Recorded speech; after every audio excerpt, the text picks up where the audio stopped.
Thanks. Great to see folks joining. We'll just wait a few minutes to get settled in and let some other people join as well.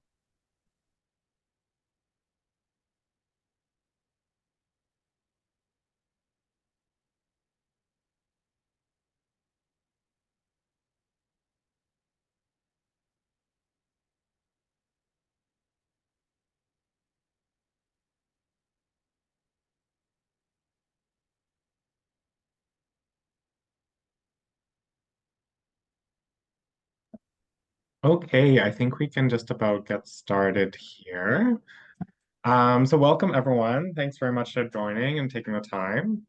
My name is Cameron Schwartz. I'm just going to be doing a bit of an introduction and then I'll pass it over to Rahim.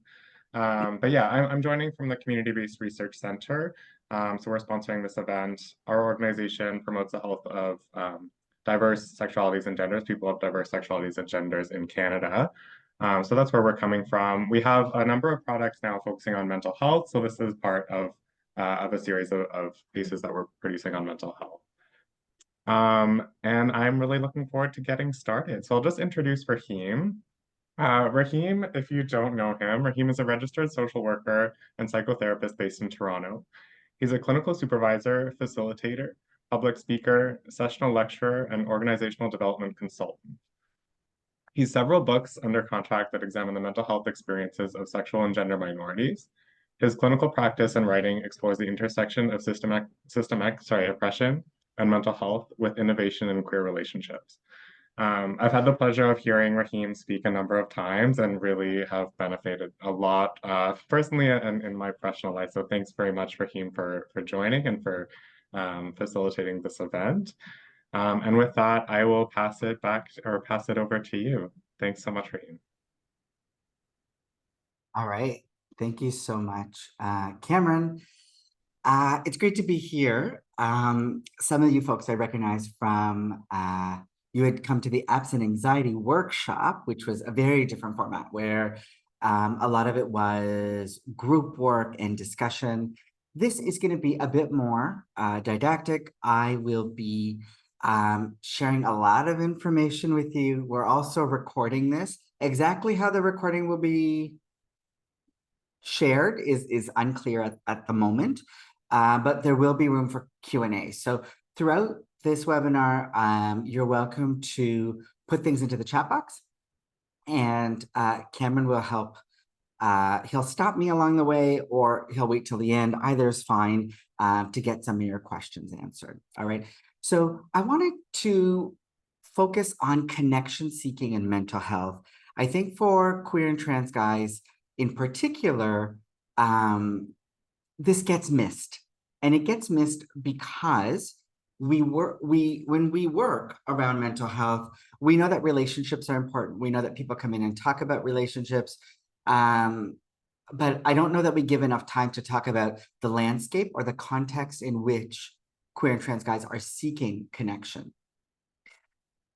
The other piece that makes this really relevant for me and of interest is that, you know, in most services that are publicly funded that support queer and trans guys, there is a connection to sexual health, HIV prevention, and treatment.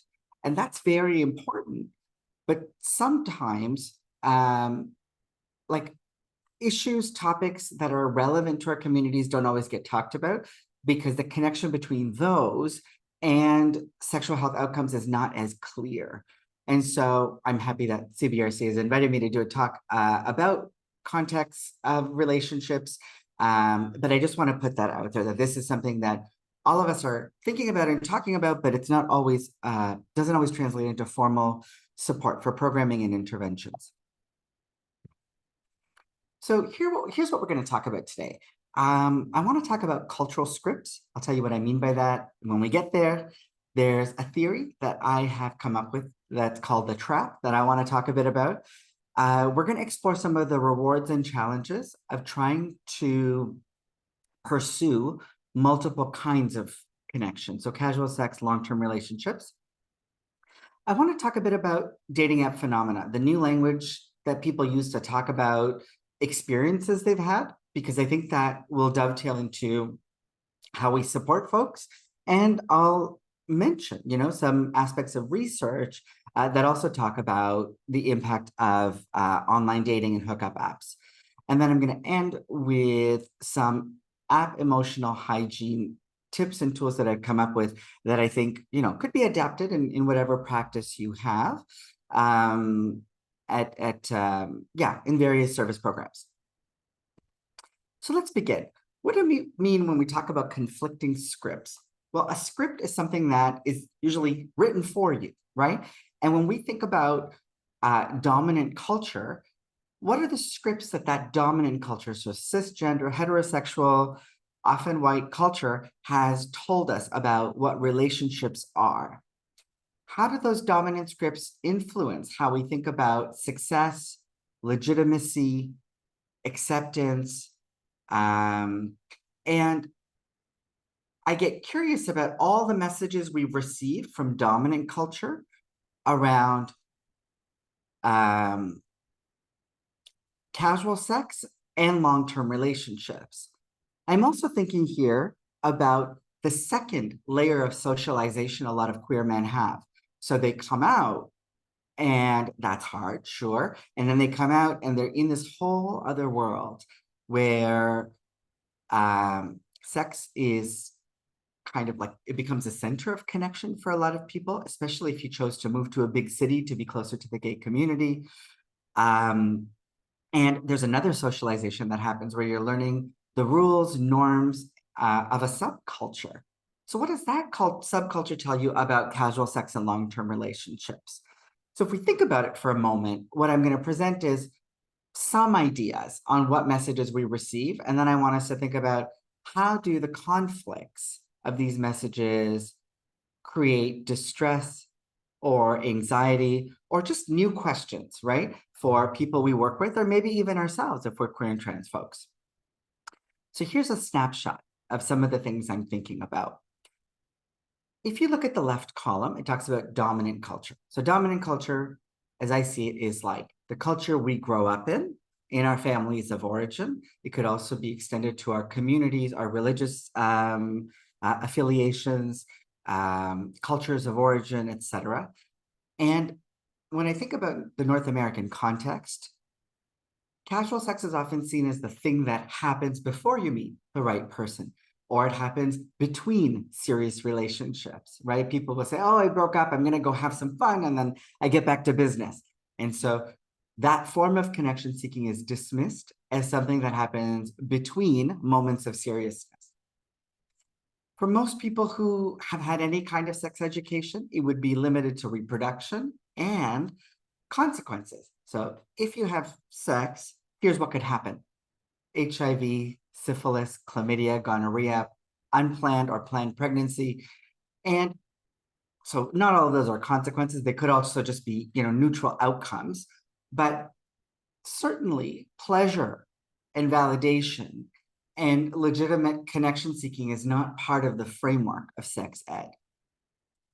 What does dominant culture tell us about relationships or long-term relationships, monogamy? If I think back to any wedding I've been to, people often talk about, oh, like you're giving up your singleness. Now you're getting into this thing that's a ball and chain. And people are thought to be like quite mature to leave their fun life behind them to sign up for this terrible thing that's gonna, like it seems, they're willingly getting into some kind of straitjacket where they won't be able to live their life anymore. So why straight people construct their life that way, I'm not sure. But certainly that conceptualization affects a lot of us, right? And so it makes me think that when people talk about long-term relationships, they equate it with monogamy, and they equate this decision of being with one person to the exclusion of all others as a sign of maturity. And giving up fun or pleasure for something that is restrictive is also part of self-control and maturity. Now, I know that's not the reality for a lot of people, but I am saying that that is what our dominant culture feeds us. It doesn't fit for straight people either, but it is a narrative that they get fed. If we go over to the next column and we think about subcultures, right? Subcultures can be many different things. I'm a cis gay man. The subculture in which I operate is going to be different than somebody who is assigned male at birth and identifies as non-binary, or a femme non-binary, AMAB person. The circles, the places where they, live, play, get affirmation, ask big questions, have social events, they could all look a bit different. So we need to think about, for ourselves and for our clients, what's the subculture you're operating in, and what has it socialized you to think about, right? Because it's for sure, whatever that subculture is, I guarantee as a queer trans person, it's given that person new messages to think about. And I can also guarantee that a lot of those new messages have some tension with the messages they got from their dominant culture. So there's some truths there about how this matrix can be used. As a cis gay man, I think about what I've been taught about sex, and casual sex in particular, and I've been taught that it's important. It's equated to liberation. It's the part of us that has been met with resistance, legal ramifications, disgust, homophobia. It's been framed by people as being our way of having sex is has led to consequences that are then a rightful punishment for the sin that we are. So these are some complex messages that our subculture has counteracted and resisted, right? And so it makes sense that sex, our sexuality, the thing that has been attacked, becomes a source of reclamation and liberation. And so our subculture might also tell us that the way to participate actively in the gay community is through sex, through stories of the sexual encounters we're having. Now, of course, there's more to our community than that, although that is significant. Our subculture does give us messages about long-term relationships, but what are they, right? I've heard from some people that long-term relationships are particularly challenging in our community, that there's lots that nobody tells you about, right? And they're hard to find. People will say, I don't know where to meet people. I could meet people online, but that's not quite working for me, or it turns out to be something else. And there seems to be a culture of network building more than long-term relationship securing. And while some people see that as a deficit, I think that there's an interesting innovation in our community around that, where people might meet through a sexual-based hookup app, and that connection might turn into a friendship over a long-term romantic partner. And I'll often get people to think about, hey, I know you're framing that as something that's kind of disappointing to you, but isn't that really cool? A lot of us are single well into our 30s, 40s, 50s. For a lot of us, that's a long-term way of life. Isn't it cool that we have a way of meeting our sexual needs and building ongoing friendships throughout our lifespan? A lot of straight people don't have that.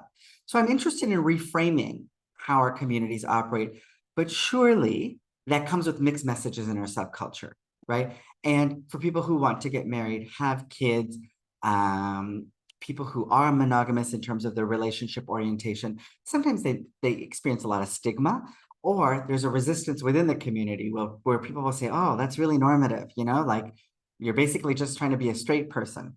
I'd say it's neither here nor there. If people are doing what they want to do, and it's a tough spot to be in, because you will be critiqued if you're single or if you're partnered.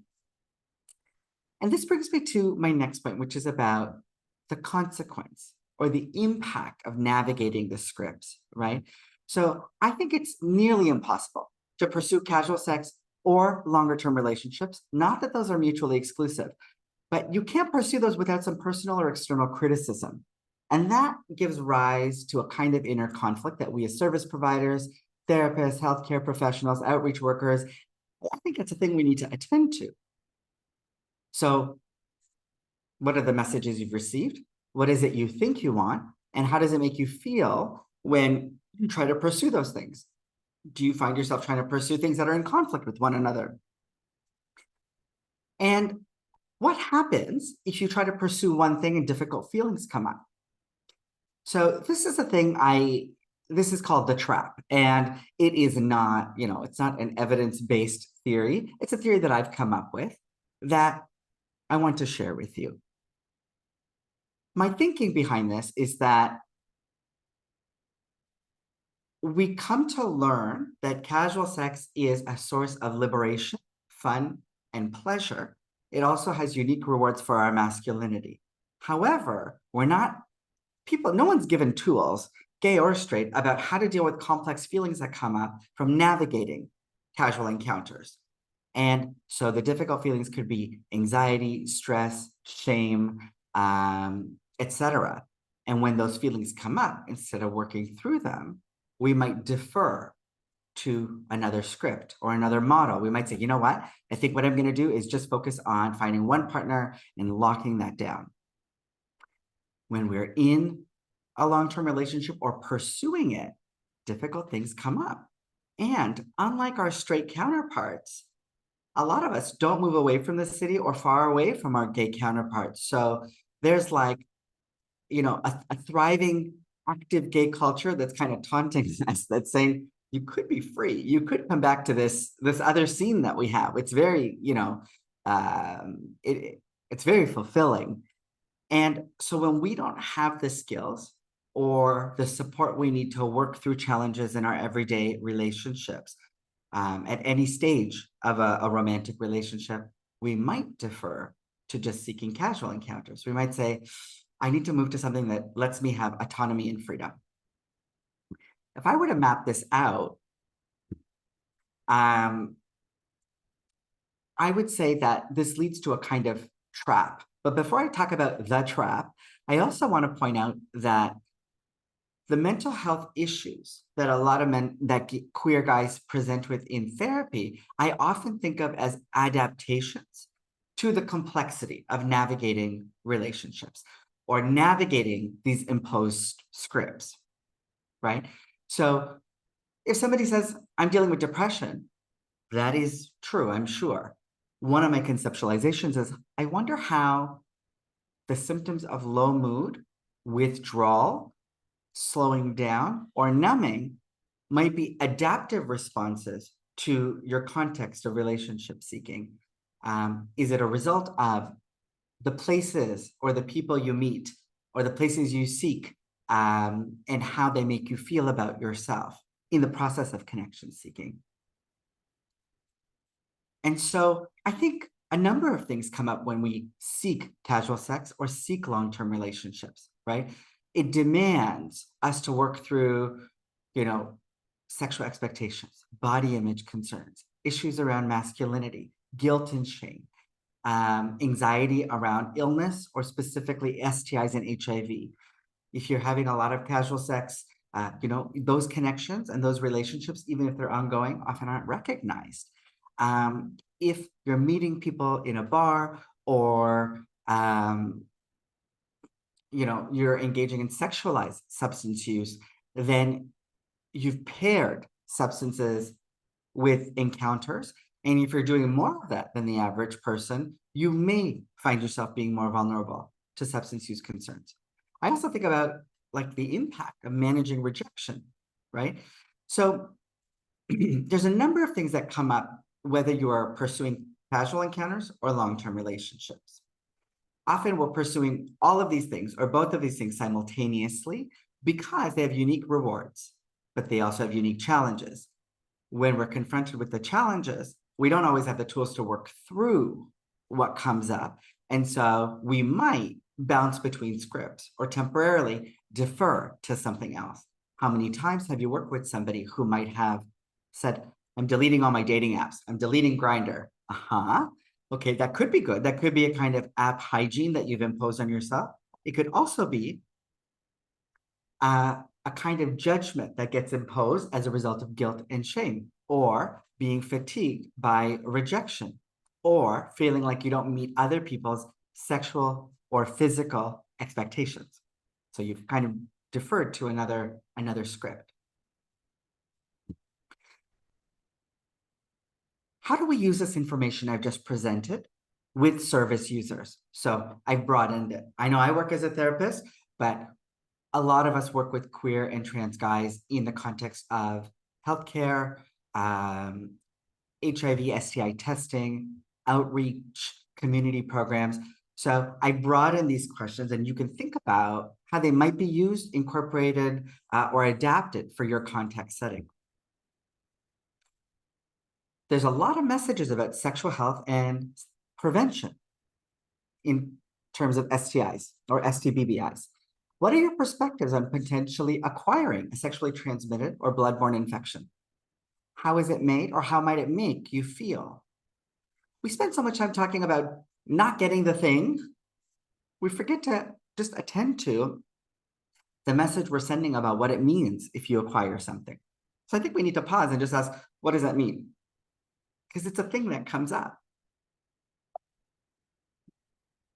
Is it possible to feel great about casual sex and long-term relationships without hierarchizing them or prioritizing one over the other, or thinking one is more legitimate than the other? What does sex-positive affirmative support look like from me as your provider when casual sex brings up difficult feelings for you? How can we talk more about pressures that accompany seeking and finding forms of connection?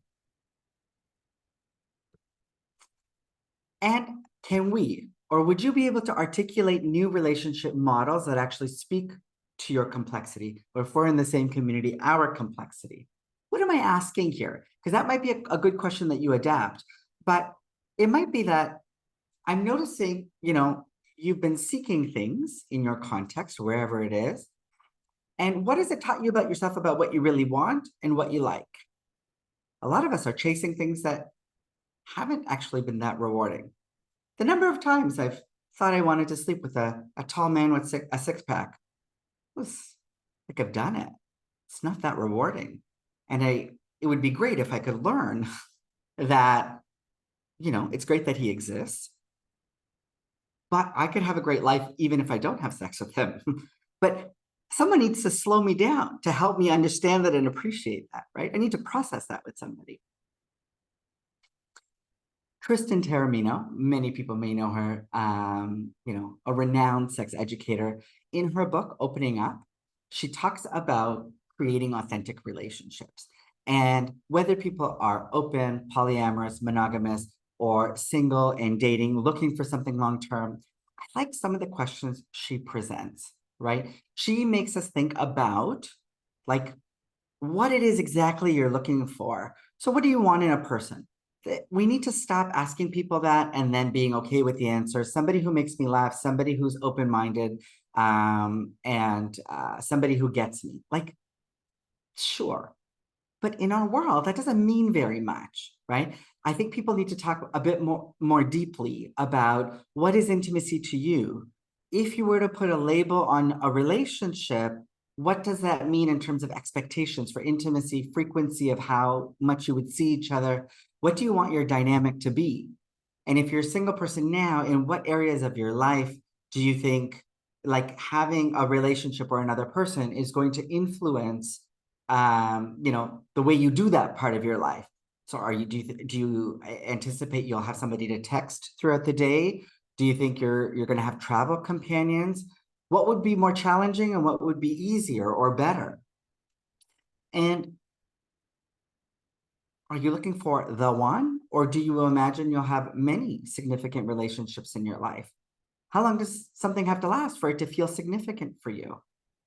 And when you meet somebody, whether it's casual or otherwise, how do you define sex, right? I've worked with a number of people who, I was facilitating a group not too long ago where people really struggle with defining sex. It was a group of gay men over 50, and they were saying, oh, well, some things I would call fooling around and other things are like, sex. I think we're like, that's moving toward a definition. It's not explicit. And what's wrong with it not being explicit? Well, that's where dissatisfaction is hidden. So there's lots of people who don't want to have penetrative sex. Maybe they want manual stimulation while making out. That could be legitimate,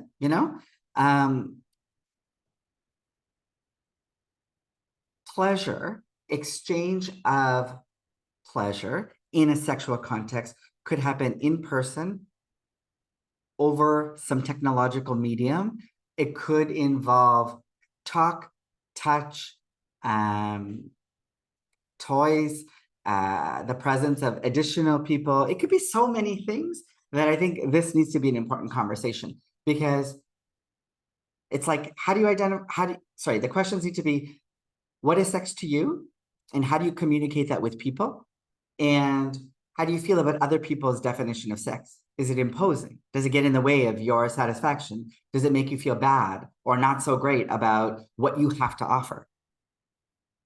I'm not going to go through this whole list, but it's easy to Google creating authentic relationships by Tristan Taormino, and you would get a PDF of all of these questions. So if you're working with somebody, particularly on a longer term basis, you might work through some of these questions with them so that they're in a better position to articulate these when they meet other people. Rewards and challenges. So we're out here, a lot of us want it all. We're looking for long-term partners. We're looking for casual sex. If we're having casual sex, that doesn't mean we stop looking for long-term partners. If we're in long-term relationships, we might be open, we might be polyamorous. So why do we want it all, right? We're not nuts. We want it all because it comes with a lot of rewards. So let's talk about what the rewards are and acknowledge them, and make sure that we're on a continual basis accessing those rewards. If they cease to exist, the thing you're pursuing probably isn't worth it anymore. But if you're still experiencing rewards, then it's worth working through the challenges. So in a similar kind of matrix to the conflicting scripts, I want us to just think about the rewards and challenges for a moment. And when it comes to longer term relationships, there's some value, I think, in breaking it down. And there's no clear-cut demarcations of, like, you know, when is a relationship a relationship? I would say people have like a seeking phase, you know, dating, casual dating, meeting a few people. And then there's another phase, or that they enter into where there's somebody where there is an articulated or a demonstrated mutual interest. So I call it the romantic interest phase. And then at some point, people are in a relationship, likely after they've put a label on it, though not everybody will do that, but a lot of people will. And then it becomes like it shifts the quality of the relationship. So it's worth mentioning those three because it comes with different kinds of challenges and rewards. So I'm going to go through and give you some examples of what I think would fit into each of these quadrants.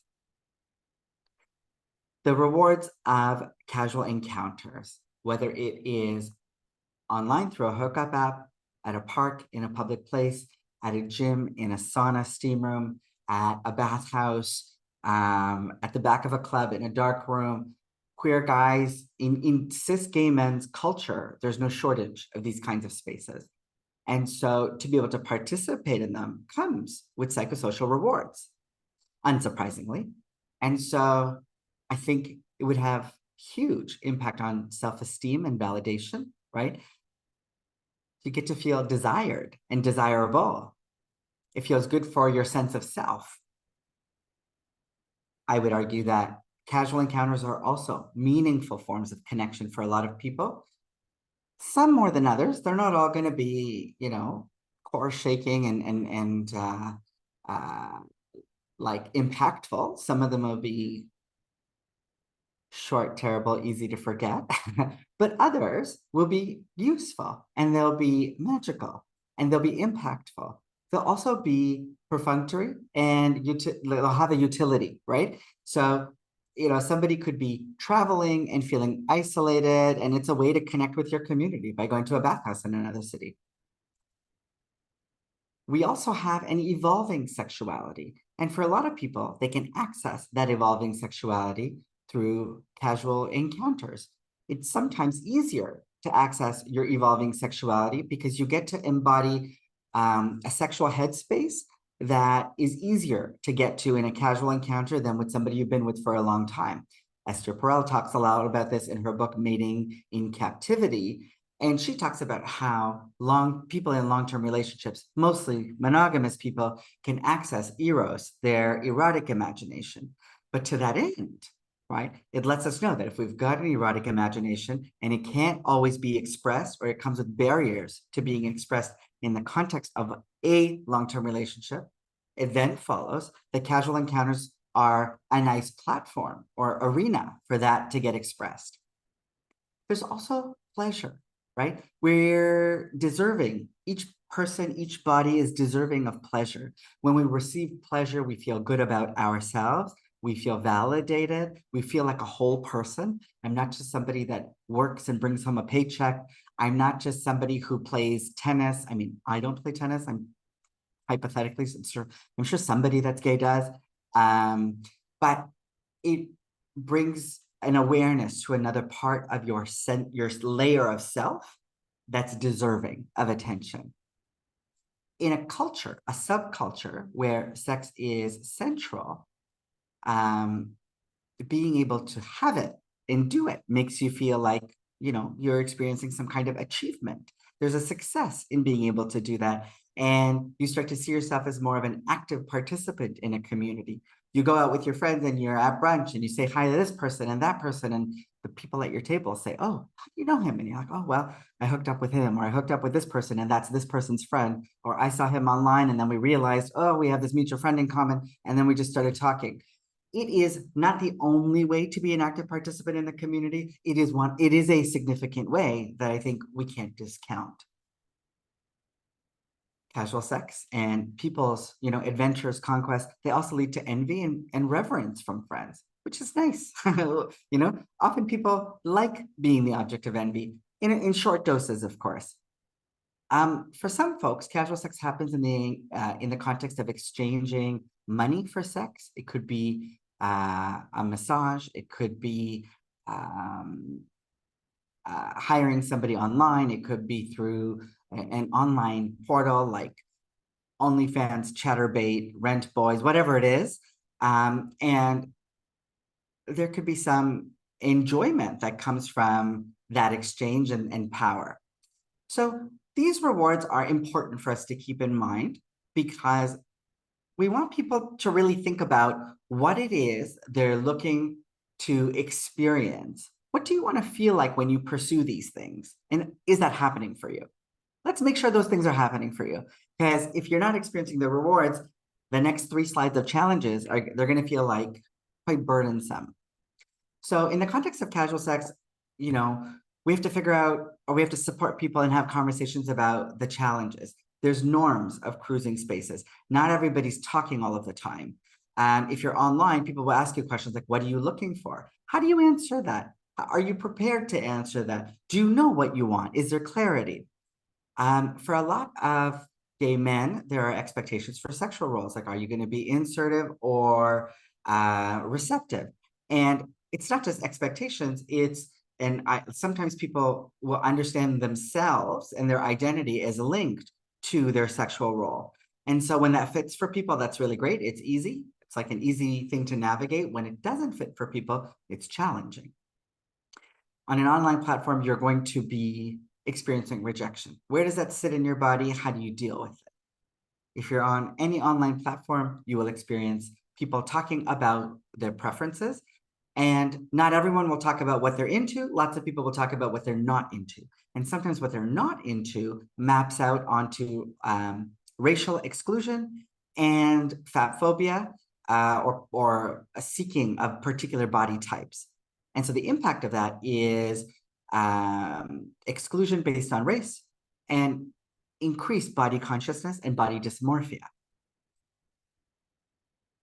There is a showcasing and marketing culture of masculinity. So people will show off their muscles, lots of selfies in the gym, and muscle is read as more masculine than fat. And sometimes risk-taking can also be read as more masculine or masculinizing. And there's a bit of behavior policing that happens in a way where people will say, I'm only attracted to or interested in masculine presenting people. And so there's messages that people internalize on these platforms that are intended to give them all of these nice rewards that actually make them feel quite awful about themselves.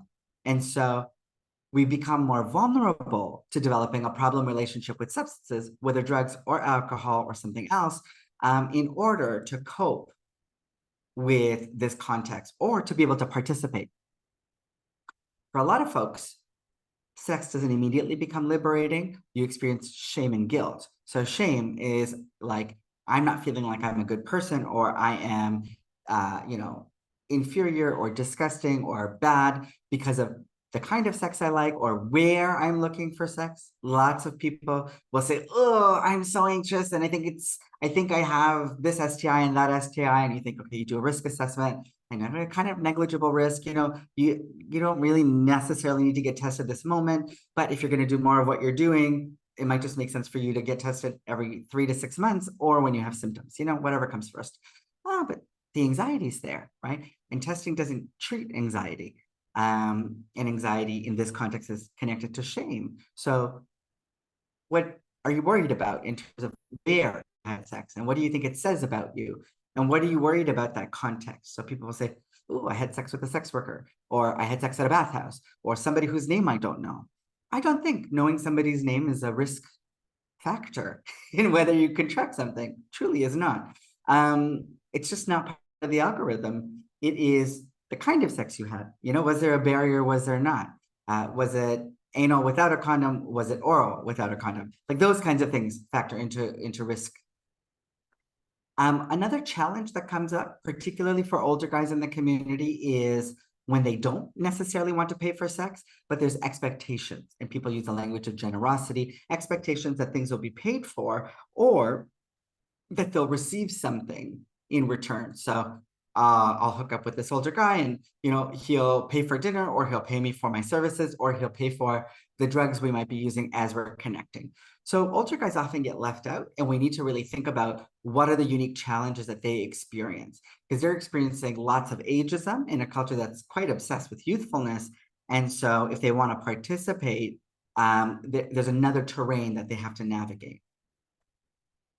Now, what are the benefits of longer-term relationships? People are often seeking them, right? So what are the rewards? Well, the rewards are just what you would imagine in any relationship, but they are a bit different for queer and trans guys. So of course you experience deeper intimacy, right? What is it like to wake up next to somebody, to be able to share some of your fear and your vulnerability with someone? When I say deeper intimacy, I'm also thinking about how so many of us can't articulate challenges we have, or we don't know, we're not sure about how to demonstrate or show people our vulnerable side. But if you're in a longer term partnership with somebody, they kind of automatically see your vulnerable side. And that amounts to a kind of intimacy, right? There's a witnessing that happens. You also have these beautiful experiences of resolving conflict. Nobody in the height of conflict says this is a beautiful thing. As a therapist, I get excited. I'm like, I'm so glad you have a conflict. Now you're going to resolve this thing and you're going to feel closer with each other. And if you've been avoiding it, now's the time. Now's an opportunity, right, for us to work through it and see if, in fact, you do feel closer to one another. Resolving conflict can make people feel incredibly confident about themselves and feel much, much more secure in their relationship. So conflict is necessary, and being able to resolve it feels good. It's good for the relationship and for the self. When you're in a relationship, often you get to meet other couples and you get invited to unique things. So it's a portal. Relationships can be, because they're sanctioned and socially celebrated in a particular way, it becomes a portal to meeting other kinds of people. For many of us who came out to our families and have had to come out to them 4 or 5 times because they keep forgetting we're gay or that we're not straight, the relationship, the same gender partner, is a very visible reminder of our queerness. It doesn't allow families to erase who we are. And so introducing people to your family, it might not be an option for a lot of people. And then there's going to be a whole range of other people who say, this is really important. Like, this makes me feel like they see me. And so that process can be really important and profound.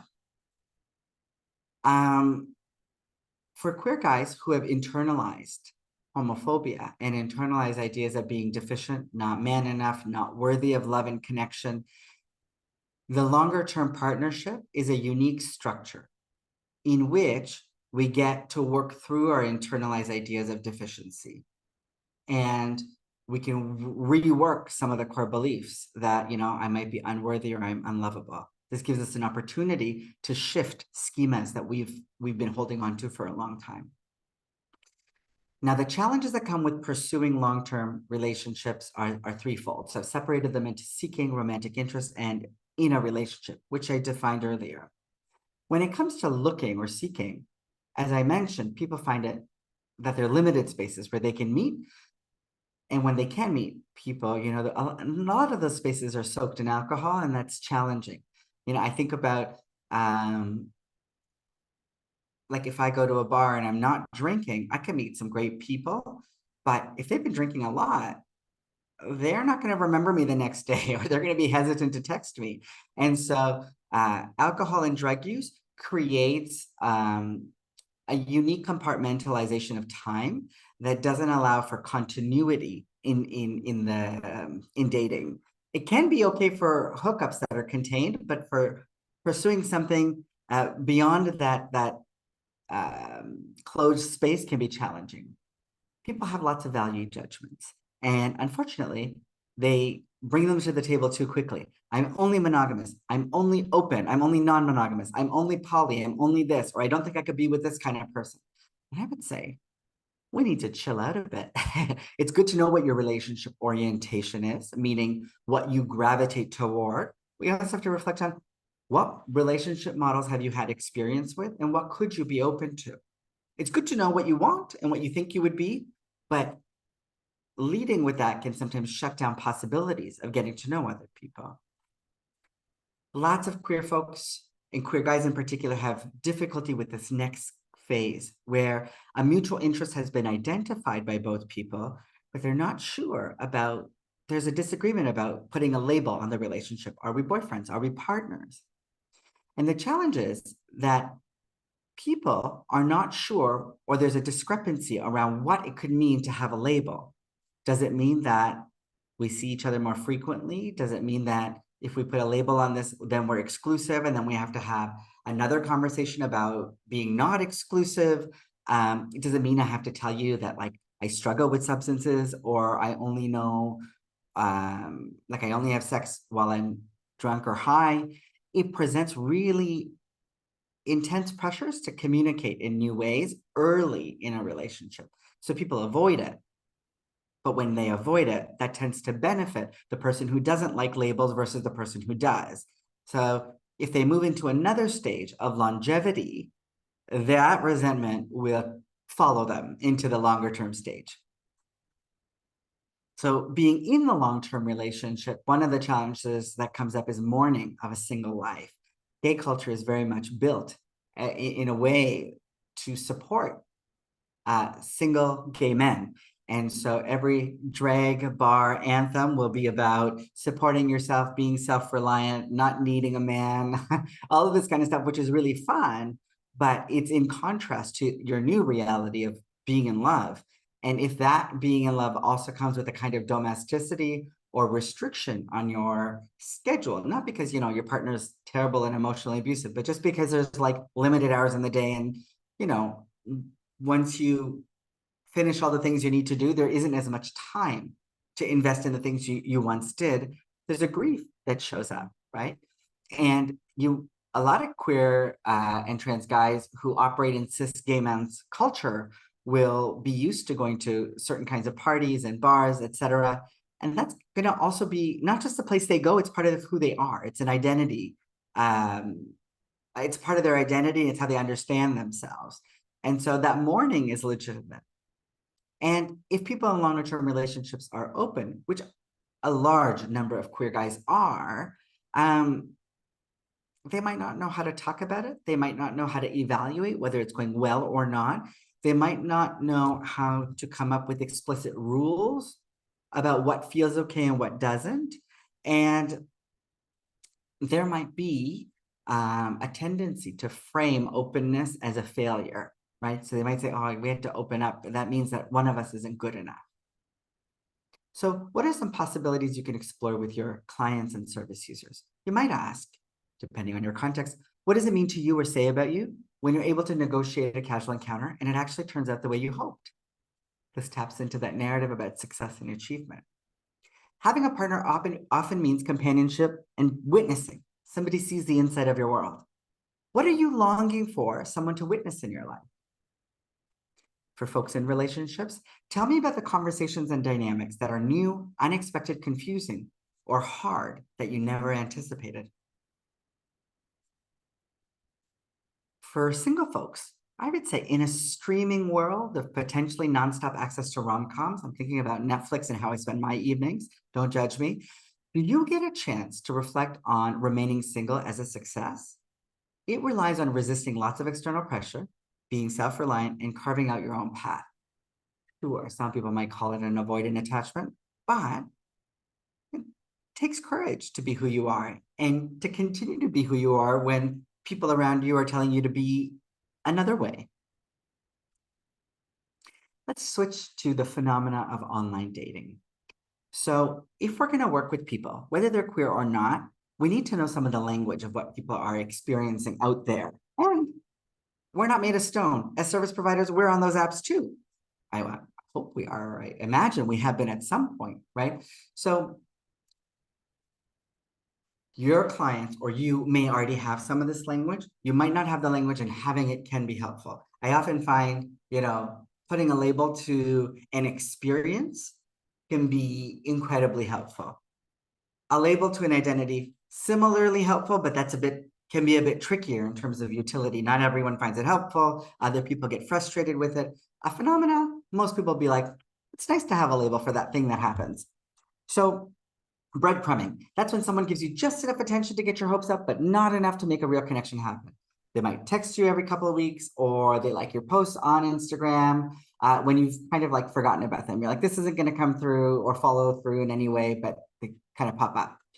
But they're giving you hope. Ghosting comes in two forms. Some people will say just ghosting, or they'll say slow fade. I've put it into these categories of classic and soft. So classic is when someone doesn't respond to your messages or reach out ever again. Usually after you've had a couple of dates, you met in person, or you made plans to meet and then it didn't happen and they just disappeared. Jamie Wu he has this book called Meet Grindr. It came out in 2010, I think. I mean, Grindr was only invented in 2009. So he came out with it fairly soon after. And he said, if you think about it like a gaming app, it's like it's like this user or this game player dies and then gets replenished and shows up somewhere else as a new avatar or a new being. And I thought that's kind of a neat way of thinking about it. Anyway, I digress. Soft ghosting, or called a slow fade, is when somebody experiences a gradual drop in communication. So they're like, I'm noticing this is what's happening. It's taking longer for this person to respond to me. They've kind of stopped initiating conversations. They're like strategically doing slow check-ins. It's okay. People will know those signs. And if people don't know these signs or they don't think about it, I think it's useful to have a conversation to say, do you think this is happening? Because anticipating behavior or anticipating the meaning of behavior gives us an internal locus. It's good for our internal locus of control, and it helps prevent negative outcomes, right? I'm not going to be distraught if I've been anticipating this, or I know how to read behavior. Haunting is when someone goes to you and then pops back into your life. When they haunt you, they usually don't want to get back together or message you directly, or but they're kind of lurking in a background, and it feels stressful. It's haunting because it feels stressful for the person who's being haunted, because they're thinking, you kind of left with not giving me anything, and that hurt me, and now you've decided on your terms to kind of show up and be in my periphery. That's similar to, but different from, orbiting, which is when someone is persistently lurking on your social media and life updates for their general musing. They didn't ghost you, but they also don't want to have any significant part of your life. And so being able to know that is quite helpful. And some people will say, it feels disrespectful to me, so I'm going to block them. Great, do whatever you want. That is also what technology allows you to do, right? They're allowed to orbit, you're allowed to block, no problem. But this phenomenon is interesting, and there are research studies that talk about the mental health implications of breadcrumbing and ghosting. I won't get into those, but I could. There is more material on that. I want to talk about a few research studies that talk about what goes on for people when they're engaging in dating apps or hookup apps. So this study was interesting. Goldenberg talks about the fact that gay and bi men have developed like beautiful ways, very efficient ways to find each other in a world that would make it difficult. But he also says, oh, we're developing skills around how to connect online. I worry that that's eroding people's skills in person. So it's something to think about, right? And I think there's some validity there. This research study doesn't talk about gay or straight people in particular, but it says in general, with a lot of participants that had 437 respondents, it says that people who use these swipe-based apps do experience good outcomes in terms of actually meeting people and having increased self-esteem. And that's because you only meet people who you match with, right? And so there's a short listing of people and it feels good. However, even though that feels good, in general, people who use swipe-based dating apps were found to have increased distress in their life relative to people who are not using dating apps at all. And so there's increased depression, anxiety, and distress. Now, that's just part and parcel of, putting yourself out there. One could speculate, but that doesn't mean it doesn't involve care, right? It's kind of like saying, like, if I want to go out dancing and I'm going to come home at 2 a.m, I'm going to be tired the next day. So that doesn't mean like I made a choice, so I should suffer through being tired the next day. No, you also deserve to rest, right? So we need to think about like how people get support, or how, like, what are the things that make up the anxiety and depression? Like, are you feeling bad about yourself? Are you dealing with rejection? Are you making sense of rejection in a way that overall is like feeding into negative core beliefs about yourself? These two articles speak to similar research data and similar pools, but they're different findings are focused on in each of these. And it takes a look at sexual minority Black men and explores what their experiences are online. And some of the findings have to do with distress that comes from being objectified for being Black by white men. So objectification from white people is really challenging because Black men then aren't given opportunities to be themselves or express who they are. And they're reduced to like tropes and sexual prowess and this kind of stereotype that's not helpful. There's pressures on them to perform in particular ways around their sexuality or to have like big penises, and it doesn't feel good. For Black guys who have a strong connection to their racial and cultural communities, when they get rejected by people from their own community, that tends to feel particularly bad for them. For others, when they come across symbols of white superiority and they're also objectified, that feels particularly bad. So white superiority is when people are saying, oh, I don't want to date or have sex with guys from this background, these culture groups or these races, including Black folks. And so when they're inundated or they're having to see those messages, it does have an impact on their sense of self and experiences of distress and depression. This study of trans folks who are using dating apps suggested that dating apps have been really great to broaden the scope of who trans folks can meet, particularly queer trans folks, and can be very affirming for people's gender identity because they get validation and affirmation in ways that might be harder in real life contexts or in in-person contexts. However, they also find that they're often fetishized and reduced to their body parts. So, they'll meet gay men who are very interested in having sex with somebody with a vulva, but not actually getting to know a person very well. Or, they will be kind of curious about sex with this fetishized other, but also kind of afraid. And so trans people are then worried about safety on those apps. What will happen when I arrive at this place? What will happen if I actually meet this person? This series of articles really reinforces the idea that for a lot of people, casual encounters are in fact a form of interactional achievement. And to get to that achievement, we have to figure out, or we have to go through this process of dealing with body image issues that come from, empirically found, like, collective ideas about what ideal body types are. So it's not just in your head, it's in your head, but it's because it's in everybody's head. And it's causing a lot of distress for queer guys. So what are the things we can explore with our clients, our service users? I would say technology is part of dating culture, but can also be tough. Do you find it easier or harder to connect with people online using apps? What's the impact on you personally when someone ghosts you? Do apps make you feel good about yourself, or do you feel reduced to a one-dimensional being? How does connection seeking in the gay community affect your body image, self-confidence, and substance use? I might say substance use pattern or relationship to substances. How do you manage rejection?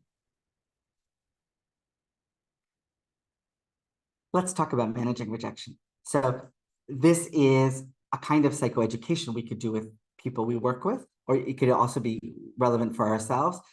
The CBT model, cognitive behavioral therapy, uses a lot of self-talk or alternative ways of thinking.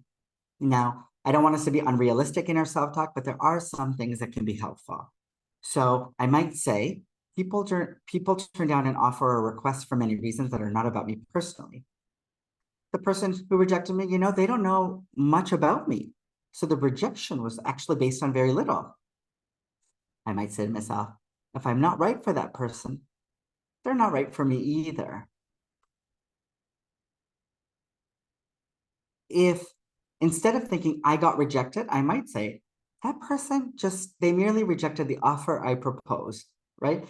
If it was a different time, a different circumstance, maybe it would have worked out. And if it never in a million years would have worked out, well then, if I'm not right for them, they're not right for me either. Comparing myself, and this is something you really have to tell yourself. So when you get rejected, it makes you feel bad, or you're on an app and you're comparing yourself to people's bodies, it's important to remind yourself that comparing yourself to others and or being self-critical isn't good for your mental health.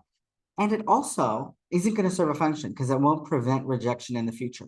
So let's do things that have good outcomes for us, right? So I get that we need to be in that period where you feel sorry for yourself. I'm there all the time, but let's make the bounce back of getting out of that quicker.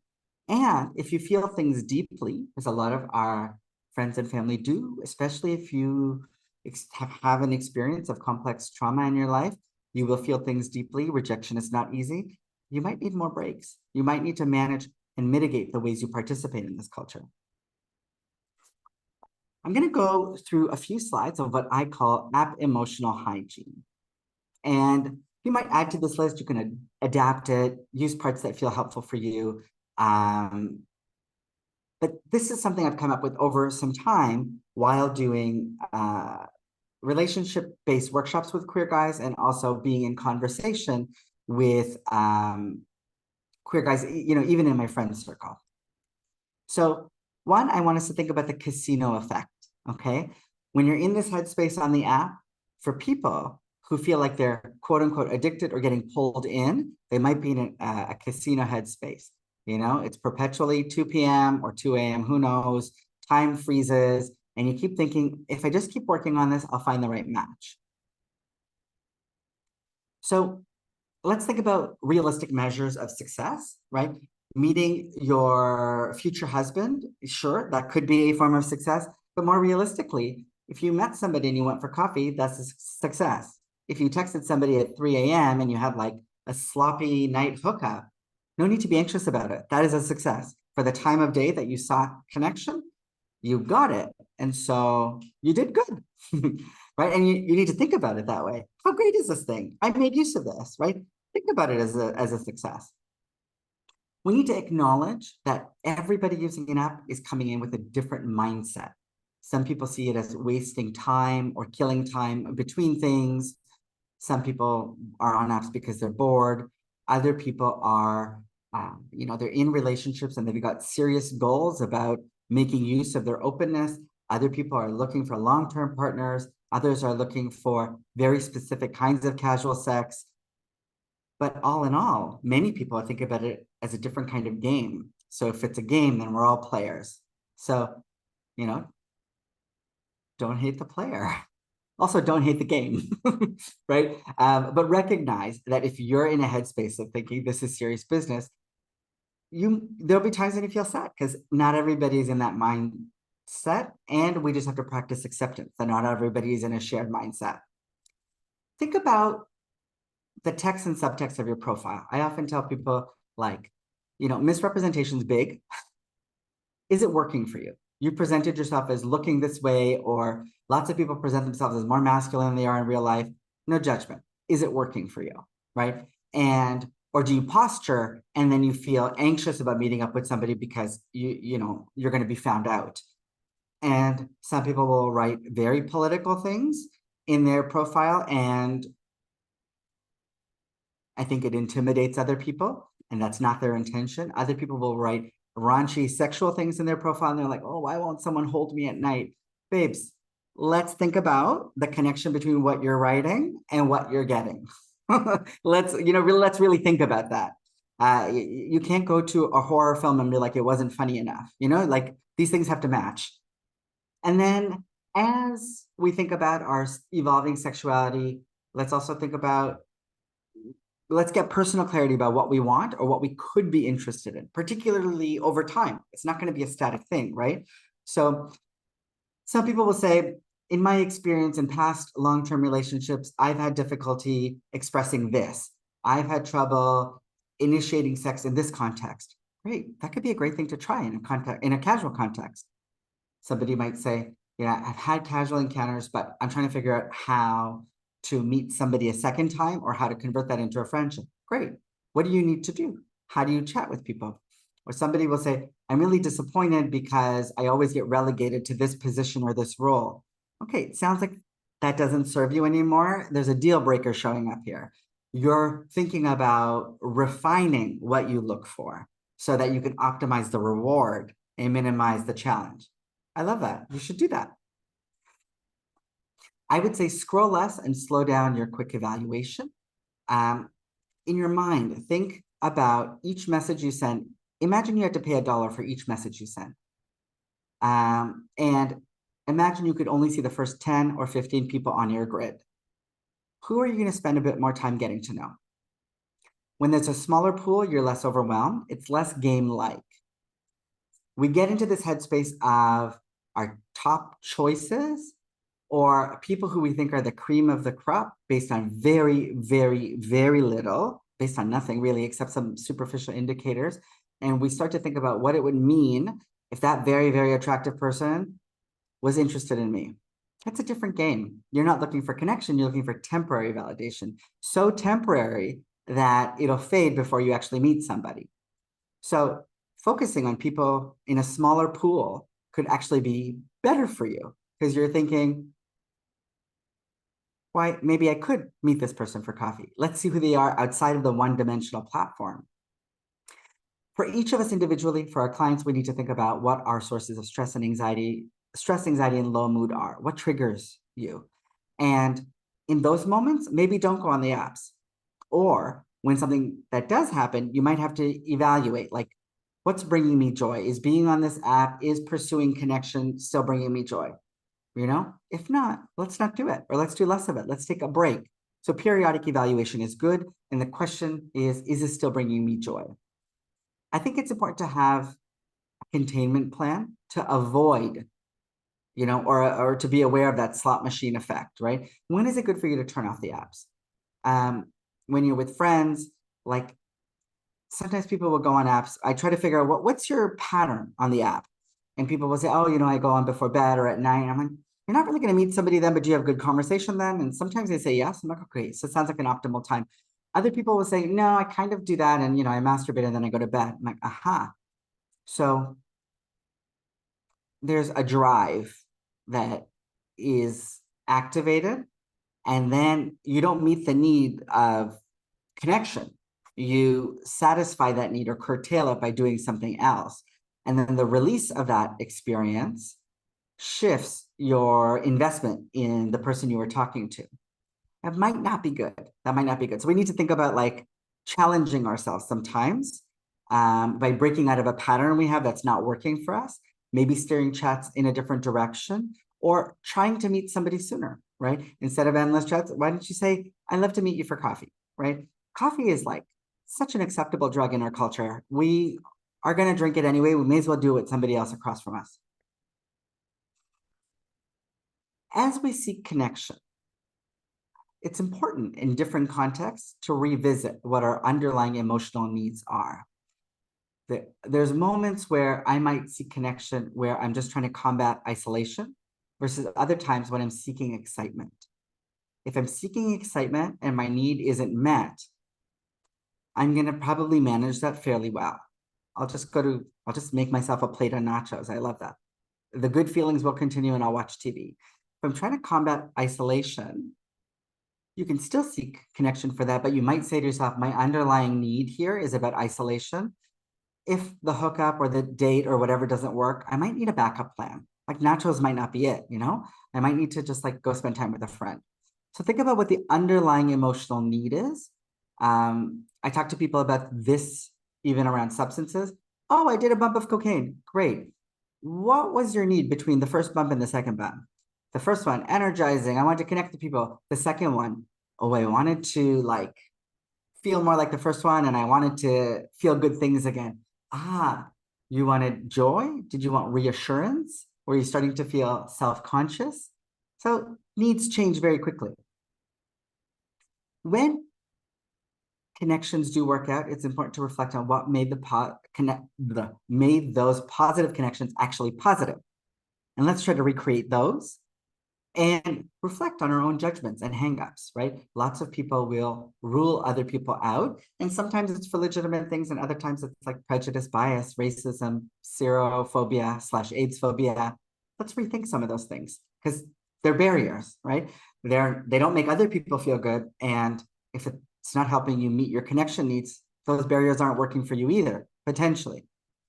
We all at some point will experience difficult things on apps and in this on these online platforms, and we really need to process it with somebody. So not everyone's going to have a therapist, but if you're experiencing those things, it's so important to talk to somebody, a healthcare provider, a friend, and that opening up, that vulnerability will later turn into a very useful relationship skill if you find yourself in something longer term. Finally, it's so important to cultivate relationships outside of apps. There's some people who take dating very seriously, and from the dating, they want a long-term partnership. Don't lose sight of all the other people, because we live in a context and in a collective culture where a lot more of us are single as we age than are partnered. So we need each other and we need community. That's our context. That is our culture. That is our reality. So cultivate those relationships in parallel, in tandem with other forms of connection seeking. I'm going to leave it there. We've got a full 15, 20 minutes for questions. There is an evaluation we'd love for you to fill out. You can use a QR code or you can type in that SurveyMonkey address. If you want to learn more about the CVRC, you can go to their website. If you want to follow me on various platforms, you are welcome to, by going to ladyatevent.com. You can follow me on a bajillion platforms. All right, Cameron, I'm going to invite you back to help me field some of the Q&A. Absolutely. Thanks so much, Rahim. I always feel like I learn so much from hearing you speak. So just really want to say a big thank you for leading this discussion and for all the work that you do outside of this as well. Thank you. So I have a couple questions. There was one from earlier in the chat. I would invite folks now just to take some time as well and write some questions in the meeting chat if there's anything you're curious about. The question from earlier was jumping back to when you were talking about scripts. So question from Darren in the chat. So wondering about how, so connection between conflict of these scripts and feeling like an imposter, specifically for bi folks and trans men who are seeking validation in the context of queer men's spaces. So when, spaces are really focused towards like queer cis men, how might those social scripts impact their relationship with feeling like an imposter or feeling connection in those spaces? Absolutely. So anyone who's navigating conflicting or multiple communities, which is all of us, because we've all been socialized multiple times into cultures and subcultures, I suspect there'll be some kind of conflict, right? Because we're going to figure out what connection seeking is looking like for us. Now, for people who, you'll notice throughout the presentation, I said cis gay men's culture. A lot of queer trans guys and bi guys are like, they might have their own subculture, but by and large, they're navigating a culture that was designed by and for cis gay men. And so inevitably, there's going to be a kind of exclusion. There's going to be biphobia and transphobia. And when it comes to conflicting scripts, I think the imposter syndrome is likely to emerge when a person feels like the kind of connection they found or are seeking isn't validated in either dominant culture or a subculture. So you're kind of erased. So bi guys dating women might feel like, you know, they hang out with straight couples and they're not seen or acknowledged, or part of them is kind of erased because it makes their friends uncomfortable, or their friends don't think to ask about that part of their life. I've heard from a number of queer women who are dating men. I know that's not exactly this demographic, but you know, but they'll say like, I go to a gay bar and people are like, why are you in our space? You know, so they're assumed to be co-opting, hijacking, or being in a space that's not for them. And so I think we all need to slow down and challenge that. That is not a problem for the bi and trans person. That's a problem for cis gay men, right? I know in recent years, we've been complaining a lot, like, how come all these straight girls are coming to our events and like hijacking them and blah, blah, blah. Slow down. Sometimes that is what's happening, but sometimes those are queer women and the people who are accompanying them are also queer guys, right? We have to really broaden this idea of what queer is. And so that can be really, really challenging and invalidating. So hopefully that's helpful. I'm not completely sure that is what you were looking for. If other folks want to ask a question and don't want to type it, they could just raise their hand and we can maybe call on them. Sounds great. I'm seeing Darren's raise their hand. I'm also just going to flag a question from Vicky in the chat. Sure. I had a client who was introduced to containment. However, they said they never thought about the trigger. Sorry, what is the appropriate course of action here? I'll pass it to you, Rahim. Yeah, Vicky, I'm not completely sure what you mean about containment, but I'm thinking it's about containment in terms of like how many apps the person, like what, like how long or how frequently somebody uses an app. So I don't think there's one appropriate course, but if you're saying like we never thought about triggers, you might say, okay, now that you're using the app less, or you're thinking about when it's least helpful for you, what are you noticing that's different in your mood and how you feel about yourself and how you interact with others? And if there are changes, you can then suggest, you might say, you know, I wonder if the app was actually triggering something in you that made you feel not so good about yourself or made you feel less optimistic about your future prospects and relationships, right? So that's how we can think about the triggers. Awesome, thanks, Rahim. Just a logistical question maybe before we go to Darren with the raised hand. In terms of accessing information, I'm just responding to that note. So we will be posting this on cbrc.net in the future, likely translated into French as well. So it might be a bit of time before that gets up. Rahim, I don't know if you're comfortable sharing slides as well, but maybe that's an option. Antonio, feel free to Sure, I will. I'm happy to share slides, no problem. If you use them as a healthcare worker or service provider in another context, just credit me for the things that you adapt or use, but I'm happy to share slides, no problem. Wonderful, thanks. So Darren, we'll invite you to unmute and feel free to ask your question live. Thanks so much. Yeah, so in relation to, so I do a lot of coaching in the intersections of queer community and kink community particularly. And so one of the things that I'll run into sometimes with working with trans guys, and I often end up referring to gender specializing therapists to like have a more robust approach. But one thing that seems to recur in cruising spaces or in kink spaces, things like that, is trans guys who are looking specifically to like the act of bottoming as a validation of their queer men identity, or are really facing a lot of challenges around like feeling like they belong in men's community because gender affirming surgeries for bottom surgery isn't where it can be for trans women, for example, right? So for trans men aren't affirmed in the same way in terms of like them needing to bring extra pieces to top or to validate themselves as sexually expressive people. I think faces additional challenges. So I think that I would love to hear around like, because I think that's also played into by those scripts.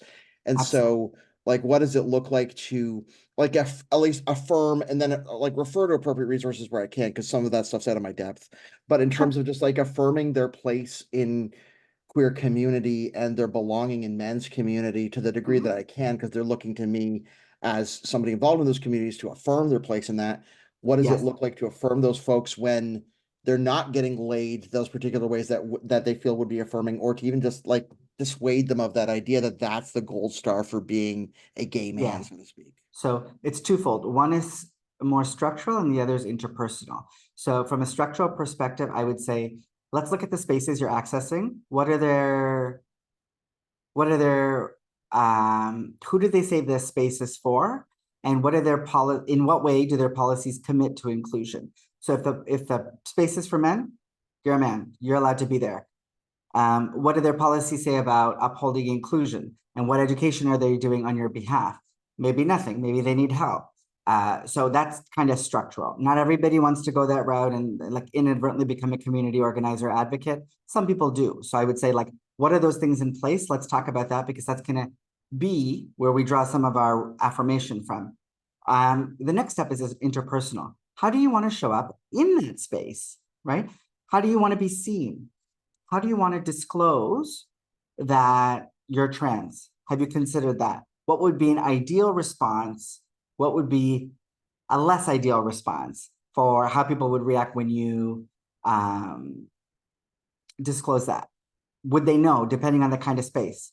Would you want to show them in a different way? So for example, some people might wear they might wear like a badge or a flag or something that kind of shows that they're trans. And so I think this is about coaching, right? People are worried about rejection, essentially, which could happen. So I don't want to say like think positive that it's not going to happen, but I think some coaching around like, what can I say? How can I use firm language, understand my boundaries, talk like maybe use humor. So coaching around like how we're going to have these conversations. You know, I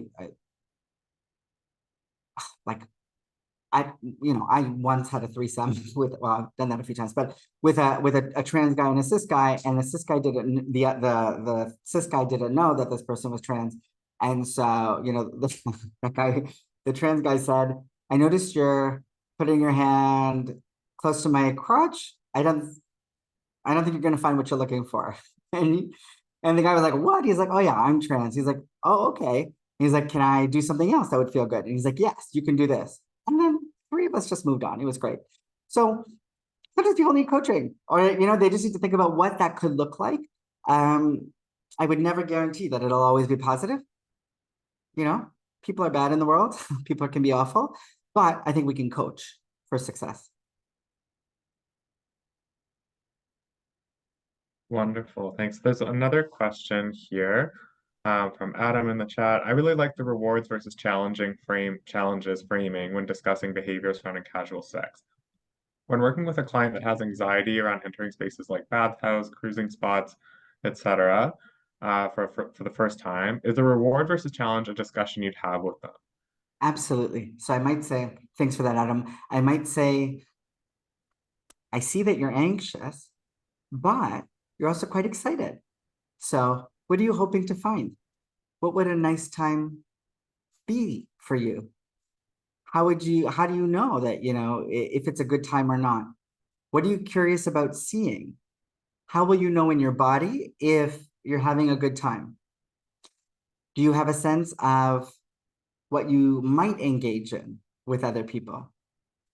Do you know what you don't want to do? And how will you know whether you want to observe or participate actively? I mean, for some people, observing is part of an active participation. But anyway, I think those kinds of questions could be useful because you want something from this experience. You're enticed by it, but it's scary, and that's fine. It is scary, actually. And there's all kinds of things. What if people want to do this to me? What if I can't say no? What if I'm not masculine enough, et cetera, et cetera. It's going to depend on the person, right? What their anxiety is. For some people, it's like I've never been naked in front of other people, or I worry about what my flaccid penis looks like. Great, let's talk about it. Wonderful, thanks. So another question from Eli. So just saying, thanks for the presentation. For clients who are part of cis gay culture looking to make authentic, emotionally intimate connections, do you have any suggestions about where to make those connections or build community with like-minded others outside of traditional dating apps? Yeah, They also say, sorry, a focus on sensuality and building connections slowly rather than immediate sexual contact is part of that. yes. I think, okay, if you're on an app, I think you can be part of an internal shift within the app. Some people say like NSFW, like pictures, no, like not safe for work photos, like can I send them to you? No, or you might say, I'm more interested in a face picture than other things. Or you might say exclusively online, I'm interested in dates and friendships. We are at some point going to have to face this. We need to build collective community because a lot of us are single and we need each other, so it's in our interest to like have the sex you want, but also build other kinds of connections. So I would also say, if you have the energy or if you want to do it with friends or people, create community events that are low barrier and show up, or like if you I think we need to, like, some people complain that the bar scene has died because of online apps. Sure, the bar scene also presented all kinds of challenges for people, right? It meant you could only be gay in a particular place. Like, let's be gay everywhere, in absolutely every city, in every part of the city. And like, go to what's the nearest board game place, and be like, we're going to take this over. Or for folks who want to come, we're going to be here on Saturday from this time to this time. I think we need to all be invested in creating and cultivating community. And so I would say, let's just do that everywhere we go, as opposed to being like, oh, I need to go to the big city. And then once I'm in the big city, I need to live in the gayest area possible. You're fine. Stay where you are, build a community. Because that's what we need, in a bigger place where you're more and more anonymous, you will get some needs met, but many, people are so transient, it'll miss the mark, right? So that's my suggestion. I don't know if it's more like a pie in the sky. It's theoretical. I don't know if it's something concrete you can do tomorrow. But there also are, sorry, to that end, there is also, I'm not sure what city you're in, but there's usually a gay or queer everything. A gay choir, a gay dodgeball group, a gay this, a gay that. You could join those, so some of those things exist and that they might lend themselves more easily to making friendships like that. Brilliant, thanks, Rahim. I have one maybe last question from me. We'll see if any other last questions come in through the chat. My question was just, so based on your experience, Rahim, as a psychotherapist, a mental health professional, do you find that like this issue has really changed in the last few years? Obviously, COVID is a whole separate thing, which we don't have to follow the rabbit hole into. But just with, as our lives are increasingly online, like, do you think this is really changing in a fundamental way how people connect online, or do you think, I guess, similar strategies that you've talked through are, have remained somewhat consistent? Yeah, I think so. The online app culture it's its own culture, right? And so we've kind of learned how to engage short sentences, brief profiles, all of this kind of thing. And so that's fine, but that's designed for, it's just like technologically, it's designed for quick meetings and short encounters. That's just what the platforms do. Like if it's geospatial, that's what it's doing inadvertently. So I think we need to get a bit more sophisticated and shift the culture of online connection. I'm not saying that like we need to get rid of it. We need to practice that where we spend time with people IRL and we cultivate those relationships. Yes, a lot of our life is going to be online, but I think we need to, I think there's room for us to be more sophisticated in how we connect with people. You know, like you can already send voice notes and do videos. I think it needs to be like, how do we schedule a 20-minute video date? How do we do all people interested through one of these apps for like, you know, like a Friday evening or a Tuesday evening speed dating based on this? Like, we need something that is more sophisticated. The current app culture, it leaves a lot to be desired, I think. I love that framing, a more sophisticated approach. Yeah. And like, I don't know why there isn't an algorithm that says like, pair me up with somebody within 3 kilometers of where I live who wants to go dancing on Saturday. Like, why is that so hard? Like, let technology do that for us. It can. Okay, I know we're nearing the end of our time here. I'm just going to paste the survey link again in the chat. I would really appreciate any and everyone who has time to fill out that short survey. These help us evaluate our work and also apply for future funding and support more events like these. So really appreciate it. And just lastly, yeah, I just want to say another big thank you to Rahim Thawer for taking the time. Always, I'd really encourage folks to check out his other work and his talks online. Yeah, there's a lot of great content out there. So really appreciate it, Rahim, and really appreciate everyone for joining. Thanks, Cameron. Take care. Thanks all.